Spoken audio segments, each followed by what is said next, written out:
الحمد لله الملك الجليل الستار العظيم الجميل رافع قبة السماء ومكللها بالنجوم تكليل وباسط الأرض ومذللها تحت الأقدام تذليل خص وعم بالأجر هذا اليوم المبارك بالتشريف والتفضيل أحمده حمدا يبلغ به من الله الأجر الجزيل وأشهد أن لا إله إلا الله وحده لا شريك له شهادة وشهادة يتخذ بها إلى رضوان الله سبيل وأشهد أن سيدنا ونبينا ومولانا محمدا عبده ورسوله الذي اتخذه الله نبيا ورسولا وحبيبا وخليل ابن آدم لا تضل ولا تعيل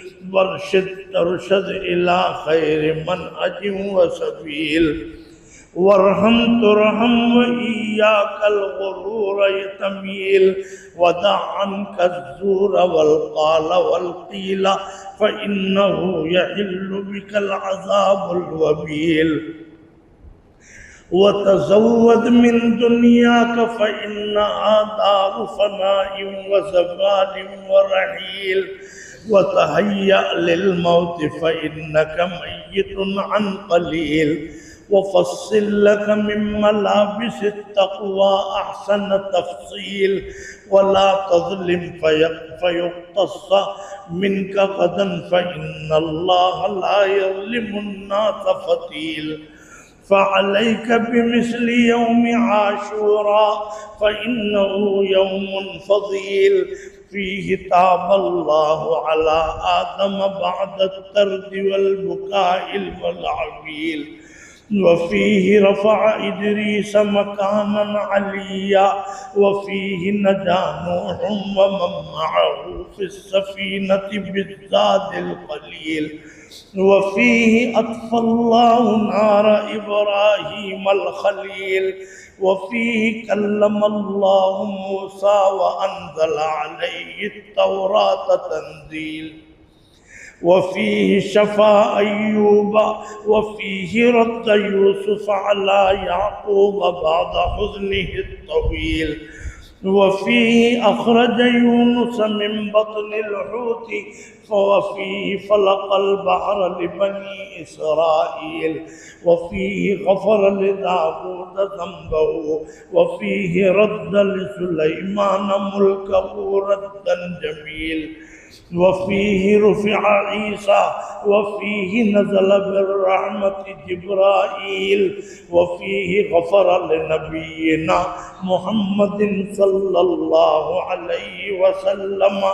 ذنبه الكثير منه والقليل وفيه قتل سبط رسول الله الحسين وكم قتل معه من قتيل هو أول يوم خلق الله فيه الدنيا وأول مطر نزل فيه من السماء وأول رحمة نزلت من السماء يوم عاشوراء من صام فكأنما صام الدهر كله وفاز بالأجر الجزيل ومن كسى فيه عريانا أجاره الله من العذاب الوبيل ومن عاد فيه مريضا عوضه الله من الأجر تعويضا غير قليل ومن مسح فيه رأس يتيم أو أطعم جائعا أو سقى شربة ماء أطعمه الله من مبائد الجنة وسقاه من الرحيق السلسبيل ومن اغتسل فيه عوفي ولم يمرض إلا مرض الموت وأمن من الكسل أو التعليل ومن اكتحل لم يرمد من بعد هذا التكحيل ومن وسع فيه على عياله وسع الله عليه رزقه سائر السنة بالتعجيل. اللهم اجعلنا من المقبولين في هذا الشهر الفضيل وخصنا فيه بالأجر الوافر والعطاء الجزيل،